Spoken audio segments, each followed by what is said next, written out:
बोलो सतगुरुदेव की जय। गुरु ब्रह्मा गुरु विष्णु गुरुदेवो महेश्वर, गुरु साक्षात परब्रह्म तस्मै श्री गुरुवे नमः। देखो,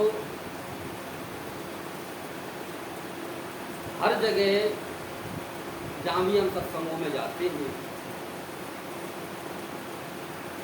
जाना चाहिए, लेकिन एक दिन मान लो या 2 दिन या थोड़े बहुत दिन हम सत्संग में चले गए तो इससे ज्ञान नहीं हो जाता। तो जब तक हमारी समझ में ही नहीं आता कि आखिरकार मान लो क्या कह रहे थे, क्यों कह रहे थे। हम एक जिस तरह से, अगर मैं आपको एक बचपन की कहानी बताऊं कि आजकल तो खैर मान लो ये टेलीविज़न वगैरह और मोबाइल बहुत चल गए, उस समय नहीं हुआ करते। तो अपने नंसार गए थे अमेरिका में, तो हमारी मामी जो है फिल्म दिखाने के लिए हॉल में ले गई। तो उसमें ऐसे भौचक के हो गए मैंने कि ये कहाँ पर आ गए, ये हो क्या रहा है, आने को समझ में ना आया। पहली बार को समझ में नहीं आया आखिरकार ये क्या हो रहा है, इतनी भीड़ बैठी है और ये पर्दे पर क्या चल रहा है। हाँ दिखाया तो कुछ जा रहा है, लेकिन कुछ समझ में ही नहीं आया। तो भाई इसी तरह से मान लो एक आध बार सत्संग में जाकर के कुछ समझ में नहीं आता। वह गुरु जी बैठे थे यार, वो बोल रहे थे, हमें समझ में नहीं आया, पता नहीं क्या कह रहे थे। लेकिन जब हम बार बार मान लो सत्संग में जाते हैं, रुचि हमारी बढ़ती है और सुनते हैं, बैठते हैं, तो बच्चे को पहले जाकर के स्कूल में भी कुछ समझ में नहीं आता, लेकिन बार बार उसको रोज हम भेजते हैं तैयार करके। जब वो जाता है बैठते बैठते मान लो उसकी इतनी समझ में आ जाता है कि पढ़ूंगा तभी कुछ बनूंगा, फिर कहना नहीं पड़ता उसको, फिर वो अपने आप चलता है। इसी तरह से जब हमारे मन को ये समझ में आ जाता है कि भाई जब हम सत्संग सुनेंगे और भजन करेंगे तभी हम मान लो ये झंझटों से छूटेंगे, तभी हमको मुक्ति मिलेगी, तभी हमको सारस्वत सुख मिलेगा। अरे सारस्वत सुख कहा जाता है कि एक बार जो सुख आ जाए हमारे पास में तो जाए ना, उसको सारस्वत सुख कहते हैं। और बाद बाकी जो ये सांसारिक सुख हैं, इंद्रियों के सुख, तो जिस तरह से हम ललचाते हैं इनके लिए, लेकिन तो लालच का कहा जाता है इसको। जैसे कि मान लो हमारी जीभ है, आइसक्रीम बहुत पसंद है तो आइसक्रीम चाहिए, चाउमीन बहुत पसंद है तो चाउमीन चाहिए, बड़ी ललचाती है। जिसको जो चीज पसंद है मान लो वो चाहेगा ही चाहिए, लेकिन थोड़ी देर के बाद में कल वो फिर चाहिए, थोड़ी देर बाद फिर चाहिए, तो फिर भाई अंदर पहुंची स्वाद खत्म, जीभ का स्वाद है। तो इसी तरह से मान लो अब हमारे जो कान सुनना चाहते हैं, अब कोई फिल्म देखना चाहता है तो सारे दिन मान लो वो मोबाइल में लीडी लगी रहेगी, फिल्म ही सुनता रहेगा, फिल्म ही देखता रहे, लेकिन उसका पेट ना भरता। लेकिन इसी तरह से ये सारी इंद्रियां अपना अपना कार्य करती हैं। लेकिन जब हम सत्संग की तरफ बढ़ते हैं तो असली में जो सुख है वो सुख यानी हमको अंदर से मिलती है। ये चीजें सारी बाहर से आती हैं, मान लो खाने पीने की इंद्रियों की जितनी भी चीजें हैं, अच्छी या बुरी, ये नहीं है कि मान लो कि बुरी चीज ही आपको मान लो अल्ट्रेशन आपको बांध रही हो, अच्छी भी बांधती है। मेरे पास से मान लो गाजियाबाद का जज का लड़का आया, बोला गुरुजी मैं बहुत परेशान हूँ। मैंने क्यों परेशान है? बोले मेरे पे अपना इंद्रिय ही कंट्रोल में नहीं है, मन ही कंट्रोल में नहीं है। इतने दिन हो गए योग करते करते, एक्सपर्ट हूँ मैं, योगा क्लास देता हूँ। तो मैंने क्या करता भाई, मान लो बीड़ी तम्बाकू या मान लो दारू वारू पीता है क्या? बोले नहीं तो कुछ भी नहीं करता। बोले क्या? बोले मुझे शौक है रेस्टोरेंट में जाकर के बढ़िया चीजें खाने का, लेकिन हमने उन चीजों के नाम भी ना सुने। मैंने कहा तो अच्छी बात है, अच्छी चीजें मिलती होंगी। जब उसने नाम बताए और एक आध बार लेके भी आया, मैंने कहा वास्तव में बीमारी है। तो पैसे वालों को भी वो बीमारी लग जाती है। मेन चीज है कि मान लो कि हमारा जो मन है यानी बेमतलब की चीजों में इंटरेस्ट लेने लग जाता है। जब इंद्रियां उनमें इंटरेस्ट लेने लग जाती हैं तो फिर हमको वही अच्छा लगता है। फिर हम क्या कहेंगे, क्या रखा है मैं सत्संग में यार, क्या मिलेगा हमें, तो हम जाते ही नहीं, क्योंकि अच्छा तो उसमें है ना जिसमें हम लिखते हैं, जिसमें हम लग रहे हैं, वो हमारे लिए अच्छा है। तो एक बार में कुछ चीज अच्छी नहीं लगती, जब इसीलिए कहा गया कि बिन सत्संग विवेकन हुई और राम कृपा बिन सुलभ हुई। तभी बाबा तुलसीदास ने कहा है कि भाई बिना सत्संग के आखिरकार क्या हमारे लिए अच्छा है और क्या बुरा है हमें पता नहीं चलता। पता जब चलता है कि मान लो गुटखा खाते खाते कैंसर हो गया, फेफड़े खराब हो गए, मुंह बंद हो गया, अच्छा डॉक्टर के पास जाता तब पता चला किससे हुआ, गुटखा खाते थे इसलिए हो गया, तब पता चलता, तब तो बहुत देर हो जाती है, बहुत देर हो चुकी होती है। तो इसीलिए लेकिन जब हम सत्संग में पहुंचते हैं तो इन चीजों पर पहले ही प्रतिबंध लगाया जाता है कि भाई अपनी इंद्रियों को बस में करो, कि हमारी इंद्री जो है गलत तरीके से हम उनको इस्तेमाल में जो करते लाते हैं वो उनका इस्तेमाल गलत ना हो, सही तरीके से हो, यानी उनको बाहर से मोड़ करके। भाई इंद्रियां तो पास में रहेंगी, ये नहीं है कि आप मान लो कानों से सुनेंगे नहीं, आंखों से देखेंगे नहीं, मुख से बोलेंगे नहीं, सब कुछ आपके साथ ही रहेगा, लेकिन बाहर से मोड़ करके उन्हें अंदर लगाना होगा। तो अंदर लगाने की जब प्रक्रिया हमको गुरु के द्वारा मिलती है,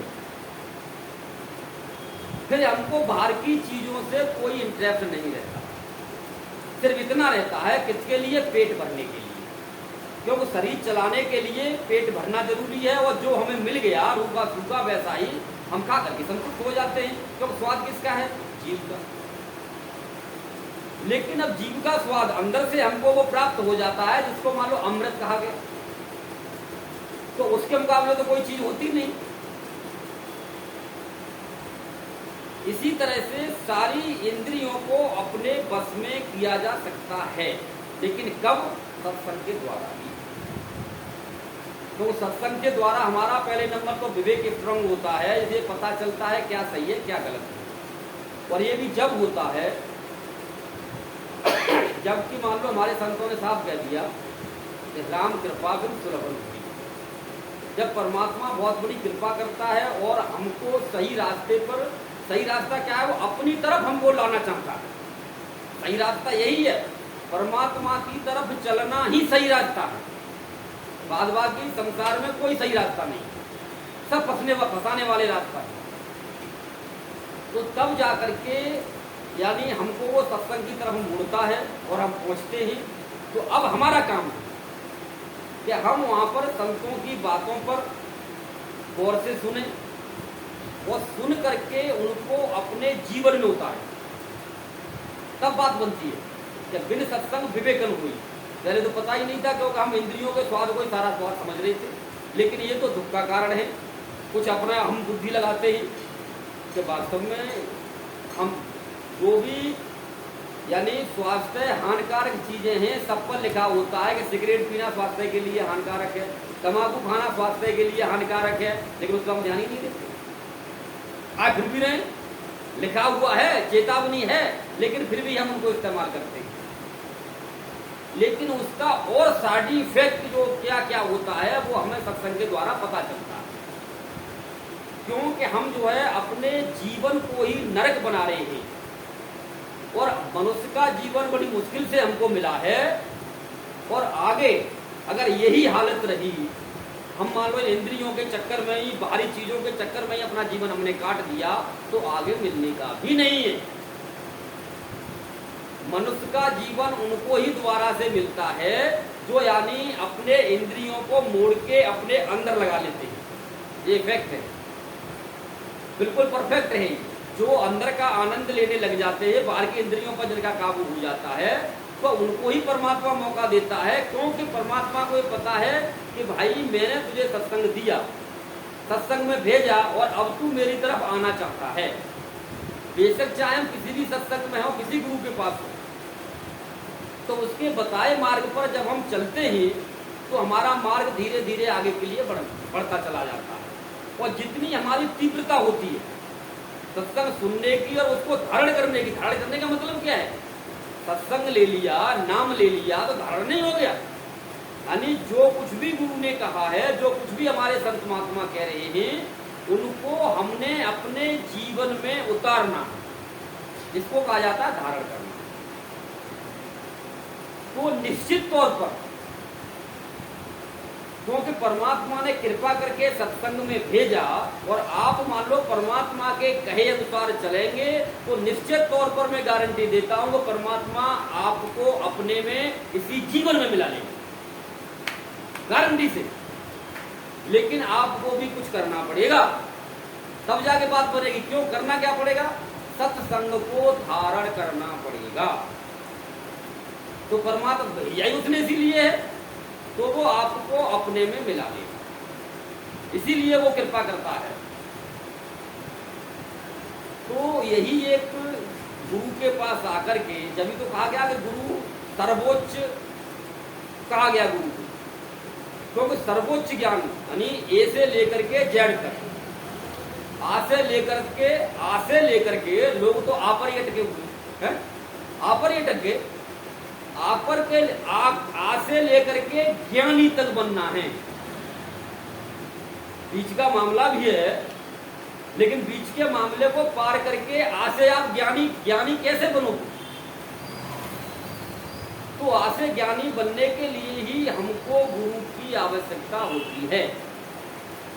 और जब हमको मान लो पूरा ज्ञान हो जाता है, यानी आ से ज्ञान तक ज्ञान हो जाता है, तो हकीकत में वही ज्ञानी होता है और वही गुरु कहलाने के काबिल है और वही गुरु धारण करने के काबिल है। क्योंकि उसी के लिए साहब ने साफ कहा है, जिसको मान लो आ से लेकर के ज्ञान तक ज्ञान पूरा हो गया, तो उसको क्या कहा? वो ज्ञानी हो गया। तो साहब ने कहा कि ज्ञानी के हम गुरु हैं। बोले मैं उसी को ज्ञान देता हूं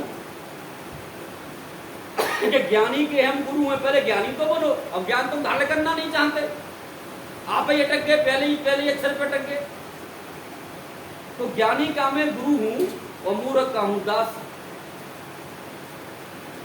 और उसने उठाया डंडा और हमने जोड़े हाथ, क्योंकि वो तो मूर्ख तो यही कहता है दिखा परमात्मा कहाँ है, नहीं अभी लट मारता हूं, तो यही तो काम है मूर्ख का। तो अम्मा क्या होता है कि भैया तू ही परमात्मा है, और सत्य भी यही है, कोई दुराया नहीं है। हम देख करके जान करके कह रहे हैं कोई परमात्मा है, ऑटोमेटिक शांत हो जाएगा। और अगर हम भी उसी की तरह से मिल गए, उसने डंडा उठाया हमने भी उठा लिया, तो वहां क्या होगा भाई? जब भी कहा ज्ञानी से ज्ञानी मिले वो ज्ञान की बात, और मूर्ख से मूर्ख मिले वो तो मूर्ख है ही है, और हम भी मूर्ख बन जाए तो मूर्ख से मूर्ख मिले क्या घूसा कहला हो गया ज्ञान। तो यह मेरा अब से नहीं, जब से मुझे ज्ञान हुआ है सन 3 से मैं चिल्ला रहा हूं, जहां भी मुझे मौका मिलता है मेरा ये कहना है कि जितने भी ज्ञानी गुरु हैं, सारे गुरु एक मंच पर आए, और सब ये कह रहे हैं कि परमात्मा एक है। इस बात से सभी सहमत है कि एक एक सबने कहा कहाँ एक का बात, और जीवन एक में फसरा करा एक की बात। तो वो परमात्मा एक आपने कैसे जाना? पहले गुरु लोग आपस में फैसला करो, शिष्यों को मत ना बुलाओ, उसमें गुरुओं की गोष्ठी होनी चाहिए। लेकिन हम अपने अपने वो बना लिए हमने, मठ मंदिर सत्संग भवन, वो अपने अपने शिष्य बना करके उनको ज्ञान हम डालना चाहते हैं। उन्हें क्या ज्ञान डालोगे भाई? माँ तो तुम ऐसे हो जैसे कि अंधों में काना राजा, अपने शिष्यों के सामने तुम अंधों में काना राजा हो। लेकिन जो धुरंधर गुरु है, तो अपने आप को कह रहे हैं कि हाँ मैंने भी जान लिया, मैंने भी जान लिया, मैंने भी जान लिया, वो सब जानने वाले एक मंच पर इकट्ठे हों और बोले अब करो परमात्मा एक कैसे, अब करो गोष्ठी, तब मजा आए गोष्ठी का। तब तो पता चले गोष्ठी किसको कहते हैं। अब अज्ञानियों में क्या गोष्ठी करोगे? ज्ञानियों में गोष्ठी होती है। तब साहब ने कहा है कि ज्ञानी के हम गुरु हैं, जो अपने को ज्ञानी साबित कर रहा है, मैं हमेशा उसका गुरु ही साबित होऊंगा, गारंटी से। लेकिन करके तो देखो, आओ तो सही एक मंच पे। तो ज्ञानी के हम गुरु हैं, और जो ऐसे आ जाते हैं कि अच्छा कहने परमात्मा देखा तो हमें दिखा दे, भैया तू ही परमात्मा है। हमने जो देखा है ना, वो तू ही परमात्मा है। लेकिन तेने जिस दिन तू अपने को देख लेगा तेरा भी भ्रम दूर हो जाएगा। सत्यता यही है। तो तू मान लो इसमें कुप्पा हो जा खुल करके कि ये गुरुजी कैसे मेरे ही हाथ जोड़ रहे हैं, लेकिन हम तो उस परमात्मा के हाथ जोड़ रहे हैं, वो तेरे अंदर बैठा हुआ है। हम इसलिए खुश है और तू इसलिए खुश है कि चलो ये गुरु तो मेरे सामने हाथ जोड़ रहा है, तो तू भी खुश और हम भी खुश। तो साहब ने ए से लेकर के जेड तक का ज्ञान दिया है, आ से लेकर के और ज्ञान तक का ज्ञान दिया है। वो इतना ज्ञान होने के बाद जब साहब कह रहे हैं तब आता हूं मैं, तब लूंगा तेरी परीक्षा। परीक्षा के काबिल तो हो, किसकी परीक्षा लूं? कुछ है तुम्हारे पास परीक्षा लेने के लिए? क्या हासिल किया है? तो भाई परीक्षा देने के काबिल तो बनो पहले, तभी तो परीक्षा लेगा वो। तो जब गुरु ही परीक्षा के काबिल नहीं बन पा रहे तो शिष्य बेचारे क्या बनेंगे? तो शिष्यों को तो निचोड़ के खाना है और कुछ नहीं करना। तो एक ऐसी मान लो एक व्यवस्था ऐसी होनी चाहिए कि सारे गुरु एक मंच पर इकट्ठे हों, एक जगह कम से कम साल में तो ये कैसी होनी चाहिए। लेकिन मैं तो ये देख रहा हूं कि अपने अपने पंथ के इकट्ठे नहीं हो पाते। तो आज सबरे पंथों को तो मान लो इकट्ठे तुम करके लोग, अपने पंथ के इकट्ठे नहीं हो पाते। एक गुरु के 4 चेले हैं तो चारों इकट्ठे नहीं हो पाते। एक गुरु के 4 चेले इकट्ठे नहीं हो पाते, एक इधर जाएगा एक इधर जाएगा। क्यों? एक गुरु 4 गद्दी बन गई। अब वो सोचता है कि सारे शिष्य मेरी तरफ आ जाएं, दूसरा सोचता है कि मैं बड़ा ज्ञानी हूं, मुझे गुरु ने बड़ा ज्ञान दे रखा है तो मेरी तरफ आ जाए, तीसरा सोचता है मेरी तरफ आ जाए, चौथा सोचता है मेरी तरफ आ जाए। तो क्या ज्ञान कराओगे तुमको? तो भाई ऐसे ज्ञान होने वाला नहीं है। ये संसार ऐसे चला है वो चलता रहेगा। तो विवेक हमें स्वयं करना पड़ेगा, क्योंकि परमात्मा इतने दिनों से 30 साल 40 साल तक 50 साल तक सत्संग सुनते सुनते भजन करते करते निकल गया, पूरा जीवन ऐसे ही चला जा रहा है। तो मिला क्या? ये सोचने की बात है, सोचने की बात है। अब जिस तरह से अब कहा ना कि शिष्य तो ऐसा चाहिए, जैसे पहले कहा कि यानी पहले दाता शिष्य भया जिन तन मन अर्पा शीश, और पीछे दाता गुरु हुए जब नाम दे बख्शीश। तो भाई तन मन और शीश अर्पा कैसे जाएगा? क्या हम मान लो उसको अर्पण करने का तरीका जानते हैं?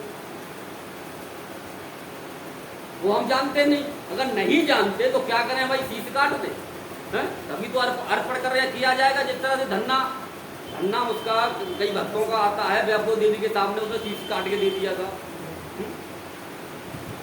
शिव सम्मन की कथा आती है, उसने अपने बेटे का शीश काट दिया। तो भाई ये कथा कहानियां हैं लौकिक में, लोगों को रिझाने के लिए और अपने गुरुओं की बड़ाई करने के लिए, अपने इष्ट की बड़ाई करने के लिए, और कुछ भी नहीं है। लेकिन आज करके दिखाओ ना, आज उसको काटो, गुरु उसको जिंदा करके दिखाए, जितने भी बैठे हैं पृथ्वी पर। तो ये रोचकता बढ़ाने के लिए इस तरह की चीजें बनाई जाती हैं।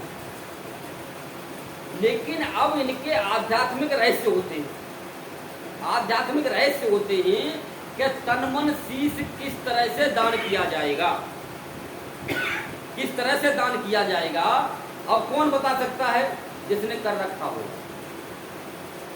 जब तो कहा पहले दाता शिष्य भया, लेकिन हम किसको ढूंढ रहे हैं? गुरु को ढूंढो, गुरु के गुरु ढूंढो और गुरु के गुरु ढूंढो, ना मिलेगा ही नहीं।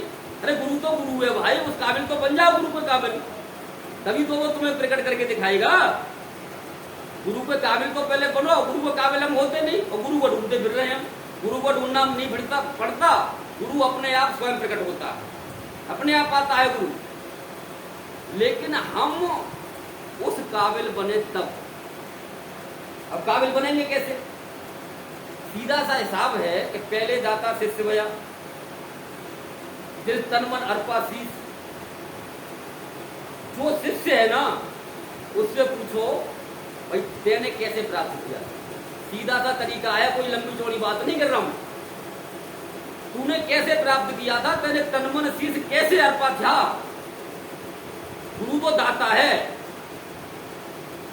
बाद की बात है, गुरु की तो बाद में मिलेगा गुरु तो, क्योंकि जिस गुरु को हम चाहते हैं वो गुरु कोई शरीर नहीं है। तो और हम उसी को चाहते कि भाई हमें विदेही गुरु मिल जाए, विदेही गुरु मिल जाए, परमात्मा मिल जाए, सतगुरु मिल जाए, और वो ऐसे ना मिलता। उसके लिए भक्त की ही जरूरत है। भगवान को प्राप्त करने के लिए भक्त से ही मिलना पड़ेगा। राम जब मिले, जब के तुलसीदास हनुमान जी से मिले, और जब हनुमान जी मिल गए तो हनुमान जी ने रास्ता बता दिया। अब उन्हें राम भी मिल गए, और उन्हें राम ऐसे मिले, राम तो चले गए और हनुमान जी राम को लेके आज भी बैठे। तो जब ही कहा है कि राम से बड़ा राम का नाम, तो भक्त से यानी भगवान से बड़ा भक्त हो जाता है। इसीलिए हो जाता है, भक्त नहीं जाता, भगवान चले आते जाते रहते हैं, लेकिन भक्त कहीं नहीं जाता, भक्त अटक रहता है, ठहर जाता है। तो अब ये इतनी बड़ी बात है, हम गुरु को फॉलो करना चाहते हैं, कभी गुरु को फॉलो कर ही नहीं सकते, क्योंकि गुरु तो एक महान समुद्र है। समुद्र में कोई नहीं तैर सकता, लेकिन हम समुद्र में तैरना चाहते हैं। समुद्र में तो डूबोगे ही डूबोगे, इसीलिए था ना आज तक किसी को मिली है न मिलेगी। यहीं से नहीं बता रहा खाली में, हर जगह से आपको बता रहा हूं। जिस समय कबीर साहब इस पृथ्वी पर आए, इस कलयुग में ही, वैसे तो चलो हर बार आते तो अपना अलग उनका सिद्धांत होता है, तो उन्होंने क्या रामानंद जी को गुरु बनाया। रामानंद जी को गुरु बनाया, लेकिन अब ज्ञान कहां से मिला दुनिया को? पूछने वाली बात है।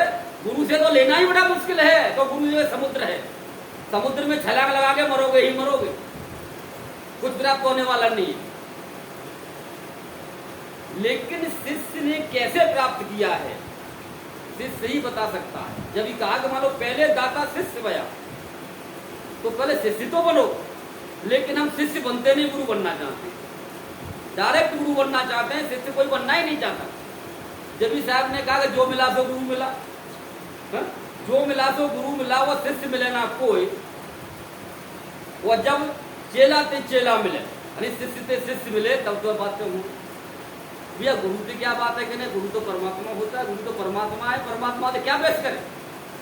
अगर करनी है तो सारे गुरु फिर इकट्ठे हो, सारे गुरु इकट्ठे हो और एक मंच पे मान लो आओ और पता करो, बताओ दुनिया को, पहले खुद करो, पहले खुद एक करो कि मैंने ये जाना है कि ये है परमात्मा, मैंने ये जाना है, मैंने ये जाना है। तो तुम एक हो गए तो दुनिया भी एक हो जाएगी, और तुम एक नहीं हुए तो ये दुनिया एक होने वाली नहीं है। ये दुकानदारी ऐसे चल रही है और ऐसे चलती रहेगी। ये ज्ञान बिरलों के पास था, बिरलों के पास है और बिरलों के पास ही रह जाएगा, इसी हिसाब से चलेगा। तो देखो अब गुरु के पास हम आते जरूर हैं, लेकिन गुरु कह रहा है कि मैं गुरु, तो या तो उस मैं को भी जाना ही नहीं है। मैं है कौन? मैं गुरु नहीं हूं भाई। जो तुम्हें दिखाई दे रहा है ये गुरु नहीं है, मैं गुरु नहीं हूं। लेकिन जो वह कह रहा है कि मैं गुरु हूं, अब ये तुम्हें सोचना पड़ेगा कि तुम्हें कौन सा गुरु चाहिए। तो साहब ने क्या कहा, तो साहब का सिद्धांत क्या है? साहब ने क्या कहा, गुरु हमारा गगन में, क्या गुरु हमारा गगन में, वो चेला है चितमान, और तुम अपने को चेला कह रहे हो, तुम चेलू ना हो। क्योंकि चित्त में तुम्हारे में दुनिया भर की उठापटक मची हुई है, दुनिया भर की उठापटक मची हुई है, तुम तो चेला भी नहीं हो। क्या कहूं तुमको? क्यों बैठे यहाँ पर हो, मन की इधर उधर भागता रहता है, भजन कर रहे हो यहाँ, पता नहीं क्या चित्त में क्या चल रहा होता है। तो यानी पहले नंबर तो हम गुरु बने, लेकिन गुरु पहले चेला तो बने तभी तो गुरु बन पाएंगे। तो चेला बनने के लिए चित्त की आवश्यकता जरूरी है। चित्त हमारा शुद्ध होना बहुत जरूरी है।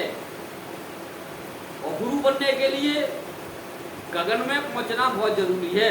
गगन को ये नहीं है कि आपने श्रुति 10वें द्वार में लगा ली है, भाई 10वें द्वार में ना ओढ़ने के नीचे हटके लगा ले, ये क्या है तो घाट ही है, तो घाट ही, इसको गगन नहीं कहा। लेकिन हम तो लौकिक में जीने वाले हैं, ऊपर को गगन कह दिया, इसको गगन कह दिया, ये कोई गगन बगन नहीं। गगन कुछ अलग ही खेल है गगन का। तो गुरु हमारा गगन में, तो उसको पता चलेगा जो औघट को जान पाएगा।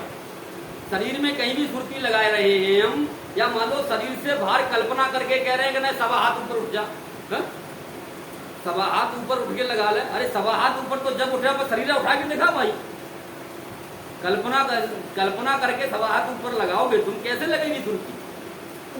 कल्पना में जो प्रकट कर लोगे वही हो जाएगा। लेकिन जो जैसे कहा ना कि गुरु हमारा गगन में, चेला है चित्तमान। जब चित्त हमारा शुद्ध होगा, और उसका तरीका भी कौन बताएगा? जिसने कर रखा होगा शिष्य ही बताएगा, गुरु नहीं आ रहा बताने के लिए। तो गुरु तो वहां वही दाता है, वो तो बैठा हुआ है गगन में, वो कहां से आ जाएगा यहाँ बताने के लिए? तो गुरु हमारा गगन में, तो भैया चेला के चेला मिलना पड़ेगा पहले। तो गुरु हमारा गगन में, वो चेला है चित्तमान। तो अपने चित्त को शुद्ध करो और पहले शिष्य से मिलो, चेला से मिलो। क्योंकि जो वहां का रास्ता बताता है वो गुरु नहीं होता, वो चेला ही होता है। पहुंच गया तो गुरु हो गया, और तुम पहुंच जाओ तुम भी गुरु हो जाओगे। लेकिन मेरा कहने का मतलब यह है कि गुरु को भी शिष्य बनना पड़ता है। आप ऐसे समझिए, आप गुरु को भी शिष्य बनना पड़ता है, गुरु को भी आपका सखा बनना पड़ता है। जिस तरह से भगवान श्री कृष्ण ने यूं नहीं कहा अर्जुन से कि मैं भगवान हूं, कहा तो बहुत बाद में कहा, जब जला दिया, जब कहा पहले तो पूरे जीवन उसके साथ रहे, साथ रह करके इस तरह से रहे कि भाई मेरे में तेरे में कोई फर्क नहीं है, सारा संकोच जो खुल के तू मेरे से बात कर सके, मैं तेरे से कर सकूं। लेकिन यहाँ तो दीवार इतनी खड़ी कर दी है गुरुओं की, गाय की दीवार, फौलाद की दीवार बना दी है। गुरु तो पहुंच ही नहीं सकते, बातें कहां से कर लोगे? शकल देखना दुश्वार हो गया उनकी, तो बातें कहां से कर लोगे? तो हमारे जो पर्दा है, जो तार है, कैसे हटेंगे, कैसे हमारे दिल में लेंगे? तो पहले शिष्य बनना पड़ता है, गुरु को भी शिष्य बनना पड़ेगा। अगर गुरु शिष्य बनने के लिए राजी है तभी ज्ञान करवा सकता है, और उसके लिए सुख में और दुख में उसे साथ खड़ा पड़ा होना पड़ेगा। जहां भी मान लो शिष्य बैठा है जमीन पर, तो जमीन पर गुरु को बैठना पड़ेगा। शमशान में पड़ा है तो शमशान में ही बैठना पड़ेगा जमीन पर। लेकिन हम अपनी शान को मिटाना नहीं चाहते। लेकिन साहब का ज्ञान क्या है? मरने का। मरने का मतलब क्या है? शमशान। सारे शमशान में जब आप जाकर के बैठोगे, जबकि आप अपनी सारी शान को मिटा दोगे। और हम तो अपनी शान बनाने में लग रहे हैं, बनाने में लग रहे हैं, और ऊंची गद्दी मिले, और ऊंची गद्दी मिले, और बहुत तेरे शिष्य आ जाए, पता नहीं किस किस में मान लो हम शान बनाने में लग रहे हैं। शान मिटाने में कौन लग रहा है? सिर्फ कहने भर तक ही है, लेकिन जो करके दिखाता है, जो करके चलता है, वही कुछ कर पाता है। जबकि साहब ने साफ कह दिया, सभी सुनते भी हैं, सुनाते भी हैं कि ऊंचे ऊंचे सब चले और नीचा चले न कोई, जो सबसे नीचा चले और सबसे ऊंचा हो। सीधी सी बात है। अब कोई कीचड़ में पड़ा है, आप रथ पे जा रहे हो, क्या रथ पे बैठ के कीचड़ वाले को निकाल लोगे? अगर आपको कीचड़ में से किसी को निकालना है तो रथ से उतर के आपको कीचड़ में सनना पड़ेगा, सनना पड़ेगा, तभी उसको बेचारों को उठा करके आप गोद में उठा करके लाओगे। लेकिन आप तो शान अपनी छोड़ना ही नहीं चाहते। क्योंकि अगर मान लो वो नीची गद्दी पे बैठ गया, जमीन पे बैठ गया, या मैं किसी आम आदमी से मिल लिया तो मेरी तो शान में बट्टा लग जाएगा, मेरा तो गुरुपना खत्म हो जाएगा। तो ज्ञान आप करा ही नहीं सकते, करा ही नहीं सकते। स्टाम्प पेपर पर लिख के ले लो। क्यों कि शिष्य कीचड़ में पड़ा है, मनुष्य कीचड़ में पड़ा हुआ है बेचारा, और तुम बैठे हो मां गगन में। गुरु बन के तो गगन में बैठ गए ना, सबसे ऊंचाई पर जाकर के। अब नीचे तुम उतरना नहीं चाहते तो बेचारे को कैसे उठाओगे? चिल्लाते रहो तो, लेकिन उतरना पड़ता है। जब तक उतरोगे नहीं, खुद अपनी हस्ती को नहीं मिटाओगे। लेकिन हम शिष्यों के पीछे पड़े रहते हैं, मिटा दे अपनी हस्ती को। अरे भाई, वो तो अपनी हस्ती जब मिटाएगा, पहले ये सोचो तुमने मिटा दी क्या है?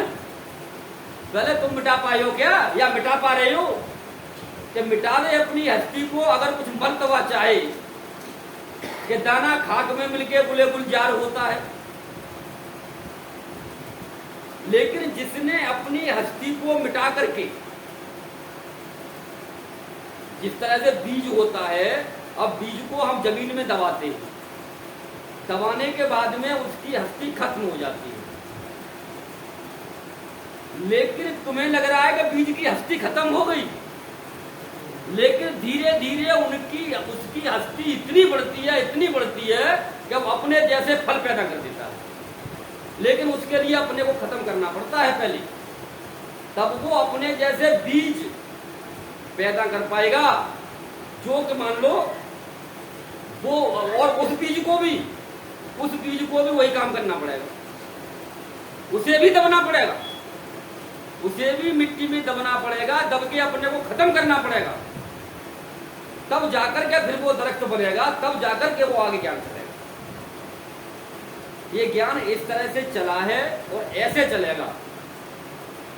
बाद बाकी ये गद्दियों का ज्ञान तो महाराज ये ऐसे अबंबाड़ा संसार में चल रहा है, और इनके लिए कितने लड़ाई झगड़े और कितनी आजकल आपाधापी हो रही है। क्यों? अभी कहीं बैठे थे तो देखो गुरु के ही शिष्य थे, बोले कि हर गुरु इसमें लग रहा है कि मेरे पास पैसा कैसे है। तो सोच नहीं है ये कहने का मतलब है, शिष्यों की सोच नहीं है, ये हो रहा है। मैंने तो ऐसे ऐसे गुरुओं को भी देखा है कि हमारे गुरुजी पैसे से हाथ नहीं लगाते, हमारे गुरुजी दक्षिणा नहीं लेते, और 1 लाख का चेक दे दो तो शिष्य ले लेगा जेब में। वो कहाँ जा रहा है भाई? तो 50,000 का 1 लाख का चेक तुम्हारे शिष्य को दिया गया, वो कहाँ गया? गुरुजी हाथ नहीं लगाते पैसे को। अरे गुरुजी को पैसा दिखा रहे हो तो पैसा दिखा कहाँ रहे हैं? मशीन बनाओ ना पैसा बनाने की, और बना करके अपना कार्य करो। तो यानी लोगों को बेवकूफ कैसे बनाया जाएगा? हर इंसान के अंदर ऐसी खूबी चल रही है कि कैसे हम दूसरे को बेवकूफ बना करके और अपनी जेब भरे, अपना हम कार्य सिद्ध करें। तो भाई पब्लिक के अंदर ऐसी वो बातें उठ रही हैं, तो ये गलत थोड़ा ना उठ रही हैं। अब वो समस्या क्या है? तो बोले समस्या का कोई समाधान है क्या? समस्या का समाधान है क्या? तो समस्या का समाधान के नाम पर मान लो सिर खुजाने लग जाए, लेकिन है ऐसी बात नहीं। क्योंकि आज वो समस्या बन चुकी है कि जिस तरह से किसी कवि ने जो एक भजन लिखा था कि यहाँ हर घर में एक रावण बैठा, मैं इतने राम कहां से लाऊं। हर घर में एक रावण बैठा, इतने राम कहां से लाऊं। वो ये हालत हो गई है कलयुग। तो यहाँ हर घर में ये गुरु बैठा, मैं इतने भगवान कहां से लाऊं। हर घर में एक गुरु है। घर में, गली में, मोहल्ले में, शहर में। तो अब इतने मान लो वो भगवान कहां से लाऊं? तो क्या होगा इस दुनिया का? रावणों की तो बात खत्म हो गई। अब यहाँ गुरुओं की है, हर घर में एक गुरु बैठा है, तो अब मैं इतने भगवान कहां से लाऊं भाई? सबको अपना अपना भगवान अलग है कि भाई मैं इसको मानता हूं, मैं इसको मानता हूं। अरे मानता तो है, अच्छी बात है, जानता किसको है? एक आध को आज तक जाना भी है।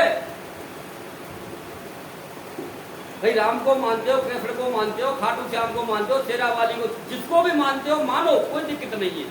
लेकिन किसी को जानते भी हो, जानते किसी गुरु की, तो समस्या का समाधान है, ऐसी बात नहीं है न हो। लेकिन समय के अनुसार यह होता है, ज्ञान कौन सा होना चाहिए, क्या चलना चाहिए,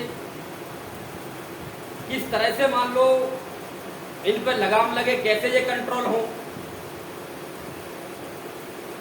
कुछ जैसे साहब ने कहा ना कि समर्थ ऐसा खेल बनाया, समर्थ ऐसा खेल बनाया, तब जीव ब्रह्म और माया। तो जब समर्थ का ज्ञान हमारे पास होगा ना, समर्थ का ज्ञान हमारे पास होगा, तो हर घट में ब्रह्म पैदा कर दूं। समर्थ जो होगा तो मान लो वो तो हर घर में गुरु है, हर घर में रावण है, लेकिन हर घट में ब्रह्म पैदा कर देता है। जहां ब्रह्म पैदा हो गया ना, तो ना मां गुरु बच, कोई ना बचता वहां। क्योंकि मां ना कोई गुरु ना कोई चेला, मां आप अकेला। क्योंकि ब्रह्म स्वयं ब्रह्म, यानी कहने का मतलब है अपना ज्ञान होना ही ब्रह्म, उसकी बात कर रहा हूं मैं। ये नहीं कह रहा कि आप किताब में जो लिखा हुआ है उस ब्रह्म की बात नहीं कर रहा, मैं बात कर रहा हूं यानी अपने निज का ज्ञान होना, स्वयं का ज्ञान होना, उसको ब्रह्म कहा है। अब उसको ब्रह्म कैसे कहा है हमारे संतों ने, उसके विषय में ही मैं अभी बताऊंगा। लेकिन 2 मिनट के लिए सत्संग को विराम दें।